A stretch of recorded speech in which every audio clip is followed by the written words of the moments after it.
ثالث لغه من لغات الحب الوقت النوعي.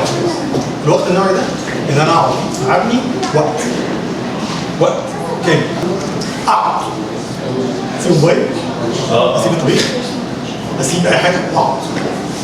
اي كونتاكت، انا قاعد بتكلم مع ابني فمش قاعد بلعب فيديو، مش قاعد بكلم تليفون، مش قاعد بعمل شغل على اللابتوب، مش قاعد مستني تليفون من واحد يكلمني عشان في موضوع مهم في الشغل عايز اخلصه، انا قاعد مع ابني.